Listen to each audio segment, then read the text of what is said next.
Welcome home, family and fellow citizens of the African Order. I'm here with another video, and the topic of this discussion is system or exploitation. What are we living under today? Imagine you want to go on a trip. You want to pack up your bags, throw them in the car. You're going to drive from Detroit to California. And when you get in your car, you notice that there are no indicator lights whatsoever. No fuel gauge, no oil sensor, no temperature gauge, no nothing to indicate what's going on with this vehicle while it's driving. The only thing you know is start it up and you can take off. Once you get about halfway to your destination, where's your mentality at? Are you concerned about, the fuel, what's going on, or do you just drive? Now it'll be funny or sad when this car breaks down because of the temperature was getting too hot. You need some antifreeze, or the alternator wasn't charging properly, and your battery died on you.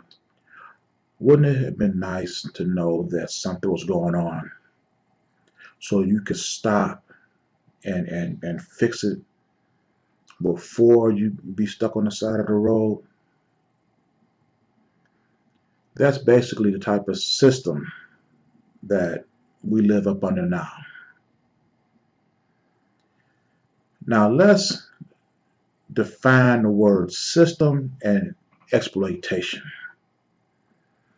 When I speak with all my videos is about blacks building their own system. What is a system? To me, I define a system as a way of people um, going about their lives, working businesses, people, industries, and how we maintain and promote our way of life that the people agree with. Exploitation is a person or entity that takes advantage of a people or group. I'm having a conversation today uh, with my car insurance salesman, and I talked to him about this, and he was like, I kind of understand what you're saying, and it's one thing to understand, it's another totally whether you agree or not. He stated that, he understood, but he don't necessarily agree. So I gave him my car analogy. And I said, now to reference that in the real world system or real world talk, I said, me myself, I'm driving through Ohio, and I get a ticket. Driving, they say I was speeding through a construction site, even though nobody was there. It was, well, I don't even think it was barrels out there. But the police officer pulled me over, gave me a ticket. First, he said he was giving me a warning. It wasn't until later on when I found out that I received a ticket in the mail. Well, I received a ticket stating that my license was going to be suspended if I didn't pay it. And the state of Ohio contacted the state of Michigan and told them that they were going to suspend my license for this ticket. Now, this ticket was nothing but $100. And I thought to myself, I say, it seems to me that my state of Michigan should have told the state of Ohio, you're not going to suspend his license for no $100. We'll contact him and have him make restitution. But we're not going to, because he worked, he paid taxes, he buy goods and services. If you suspend his license, he won't be able to do any of these things, and it will damage the system. To me, that's a system. When you work together and to maintain some support and protect a way of life. Exploitation is when you take advantage of these things. Now, they could have suspended my license, and I'm driving down the road all willy-nilly. Nobody tells me anything. I don't find out my license suspended until I'm getting pulled over by the police. Fortunately, this didn't happen, but it has happened before. And then now that they done let you know that your license has been suspended, now that's when they start to stack on other things. See, that's exploitation. So all my videos is about our people building their own system, transitioning from this way of life to a new way of life. Because see, this country, it don't have no problem competing as long as it's Coke versus Pepsi or Sunoco versus Mobil or the Oakland Raiders versus the Dallas Cowboys. They don't mind competition there. But when it's capitalism versus any other economic structure, or they don't want no competition. They want to squash it because see, they know this is an exploitive system. They know that any other viable economic or system alternative in this country, people will gladly leave this capitalist system and go to there. Now, as we were having these conversations, he was also telling me about what do you feel about uh, police reform, how they want to defund the police. I said that I'm for defunding the police because if you think about it, the police don't have to do half the thing they already do. You have technology today that the police don't even have to pull you over no more. I drive the toll roads all the time. I got a little gadget that I stick on my windshield and I drive through the toll at 80 miles an hour. That light hit that thing, takes my information, and pays my toll. The same thing with a stoplight. You drive through that stoplight, when that light turn red, it's going to take the picture of your license plate, send you a ticket. You turn on the corner, a camera's going to catch you and send you a ticket if you made a legal turn. The police don't have to stop you. So yes, I'm 100% for defunding the police because half the thing they're already doing, they don't have to do anyway. The only reason why they want to stop you is to escalate the problem. They want to come up with some little, like I say, some little reason to pull you over. Then they start looking for other things to tack on top of it. And see,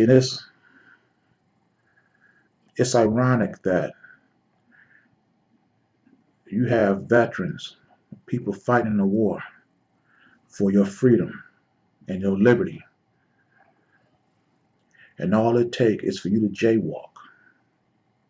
And the police have the authority to throw you in jail and remove your liberty and freedoms from you.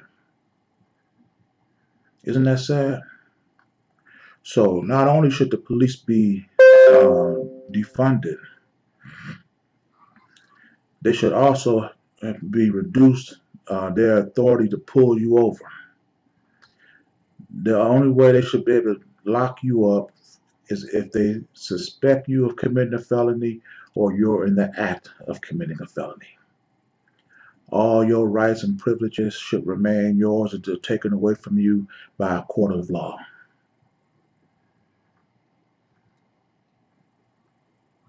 This is the way a new system will work. And given the choice between what we're doing currently and what we could be doing, you will opt for the latter.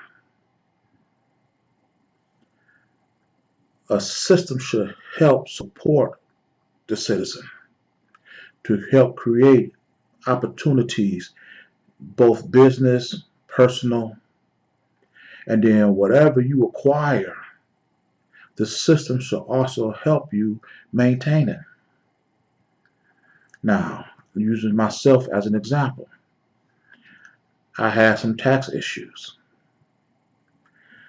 Back years ago, they don't contact me till years later stating that I owe a specific amount of money.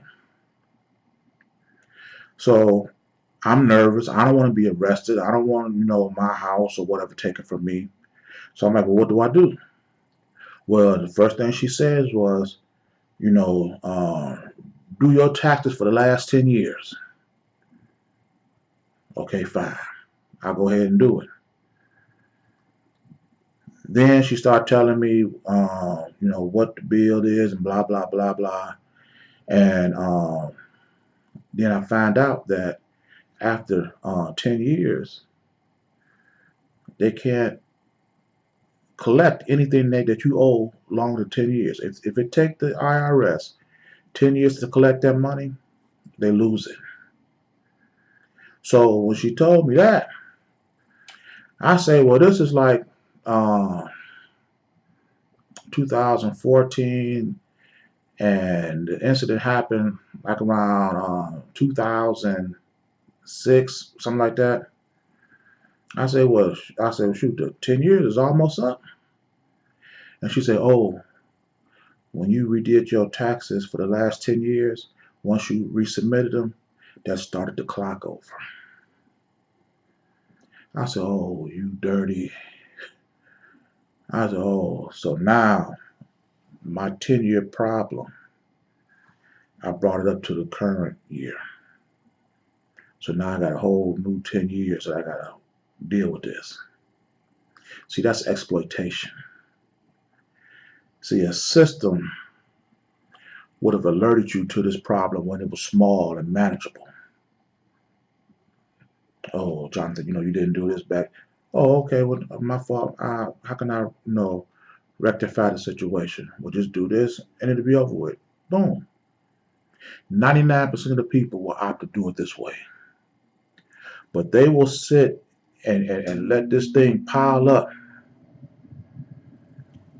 and then come to you years later. Well, we tried to contact you 2, 3 years ago, but we wasn't able to do it. But yet the bill is still piling on. See, that's exploitation. That's not a system. A system wouldn't do that.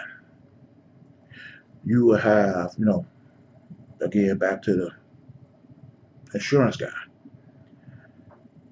We're talking about the law changes in the insurance policy. I say, to give you an example further of what I'm talking about, if I took this book and I told you to read it to explain the new laws and the new changes, how many people do you think will actually read that whole book? Not that many. What they're going to ask you to do is, well, just tell me the important parts and I'll look at that. But if the educational system in this country, through teaching its students, its citizens, if they passed on the passion and joy of reading and learning, there would be any size book that you put in front of them that they wouldn't read, especially if it meant saving them money. But because this system exploits its people, they won't read the book. They're held as a slave to the person who interprets it for them. And then if he misinforms them, they're held accountable. That's not a system. That's exploitation.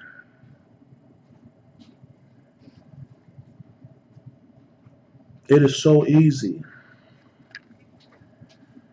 for us to seize control and power over our way of life if we just come together as a people. I asked him today, I said, how much would it cost to start my own um, insurance agency? The amount he told me was so minuscule. I was like, this can easily be acquired if we come together. And we do this systematically. Health insurance, auto insurance, life insurance, automotive plan, food, pharmacy. We can create our own system where all these things work together. Educational institution. We have over 100 historically black colleges. How many do you need before you can have an industrial base that your uh, colleges can send their graduates straight to? How many needs can our people have that our graduates from these historically black colleges come out and start businesses and institutions just to service the needs of our people? How many managers, district managers, CEOs, CFOs would it take to safeguard the way of life of 46 million blacks in this country? While we sit here stuck on celebrating the first black to do this or the first black to do that 150 years beyond slavery, we passed on the opportunity to have 1,000 blacks owners and operators of our way of life. 1,000 CEOs, 1,000 CFOs, 1,000 business owners, 1,000 industry owners to support and sustain our own way of life. And what are we doing? Running around here celebrating that Whitey let us use their toilet as victory. Whitey let us drink from the same faucet. That's victory. Whitey, years ago I couldn't even marry a white woman.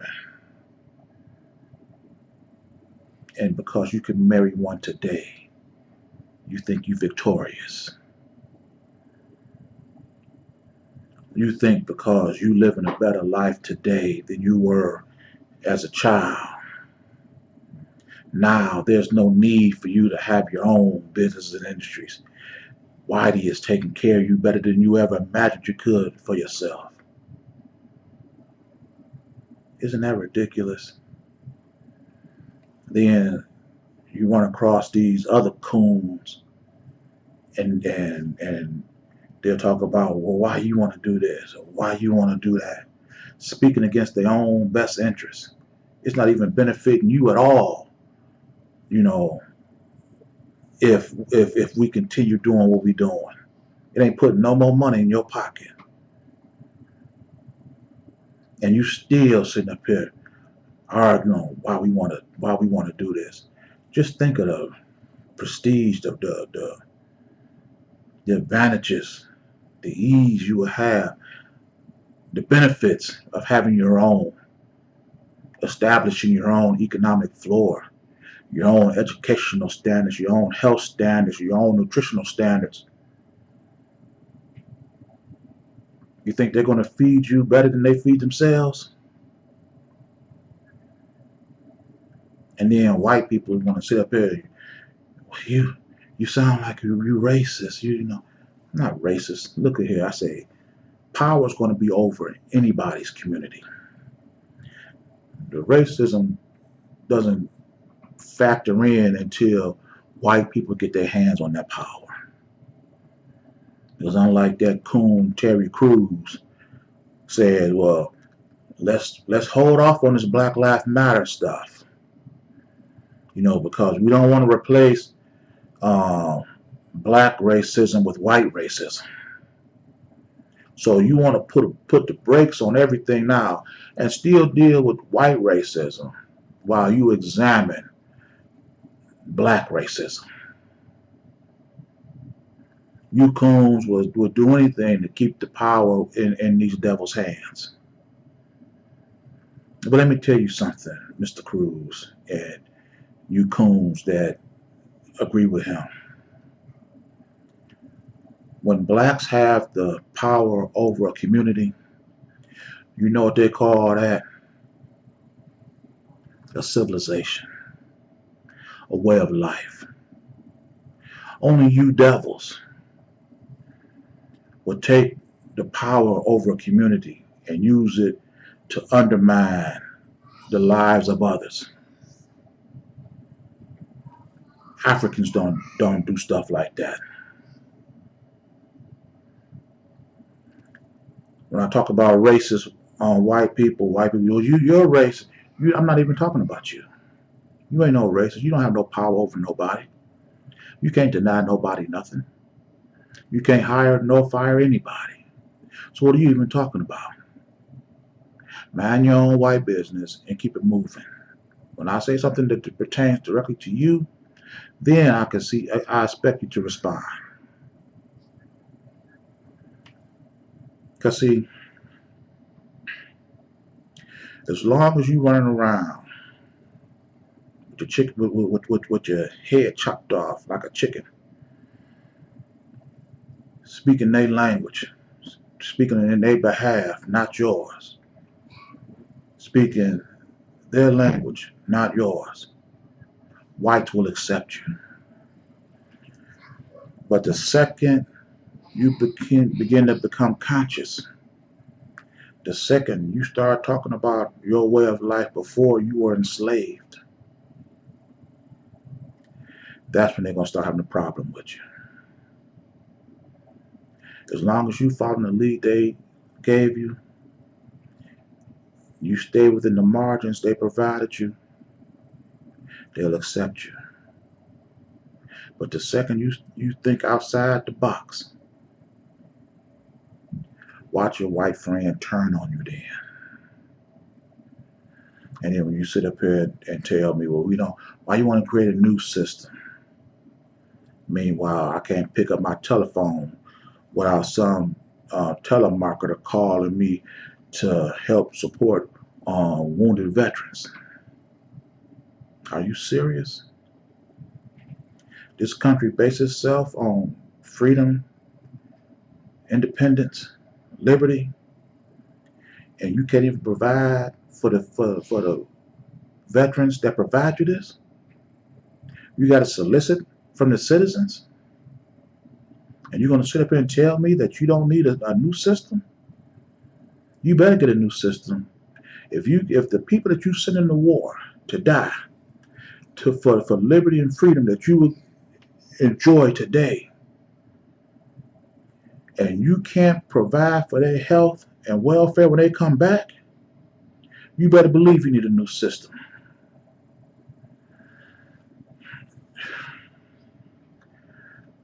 But before I end this video, let me say this. Whenever I talk to people, the guy told me today, he was like, are you an activist? I said, well, yeah, but actually I'm not an activist. I'm a liberator. My job, my passion is to liberate my people. What do I mean by that?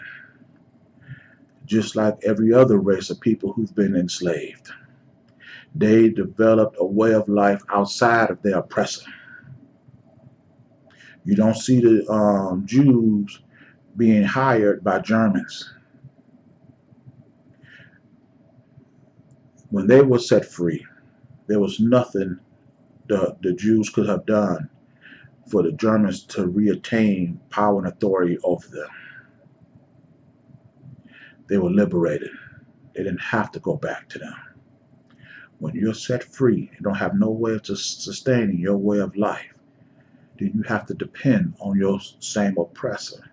So whatever freedoms he gave you means nothing if you can't exist outside of that. And then the next thing they always want to throw on your face is, well, what about black on black crime? What are you going to do?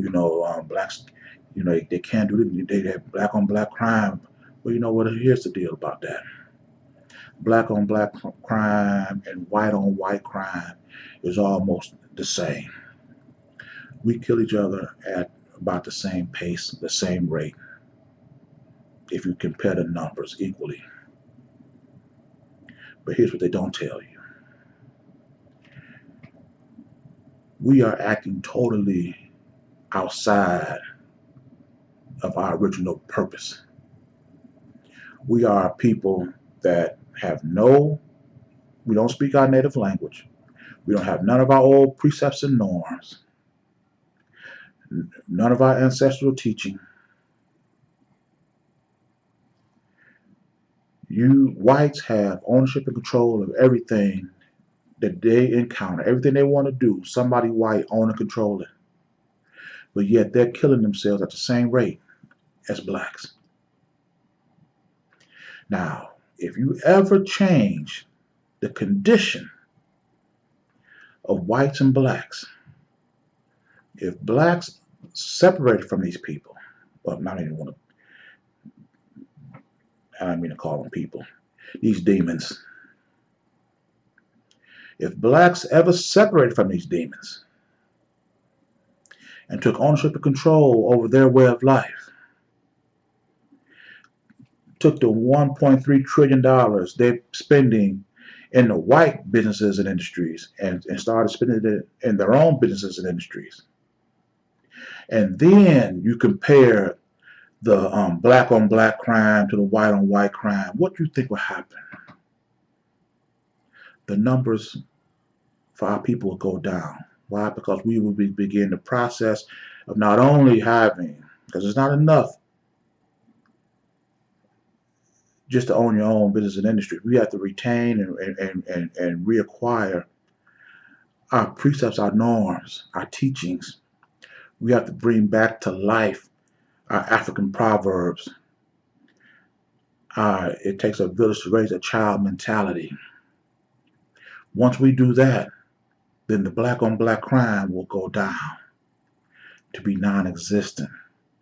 You take away our economic from their system, and you look and see what will happen to the white on white crime. It'll skyrocket through the roof. If you're killing yourself at the same rate as a people who are lost, that's been lost for 500 years, and yet you retain all the economic, social advantages, the judicial advantages, political advantages, and you're killing yourself at the same rate as people who have been suffering from these things, 10 years after we separate from you people, you might be gone. You destroy yourselves. And then what would the world look like if we don't have you going all over the place, starting trouble, planting drugs, killing foreign leaders? What would the world look like? So, if you like this message, share this message and take an active part in beautifying this world by helping spread the message for blacks to separate from these demons, build their own economy, and let whites do what whites do without us and make this world a better place. That's the end of this video. And with this video, as with all my videos, it is for the complete liberation of my people. And I will see you in my next message. Ashe.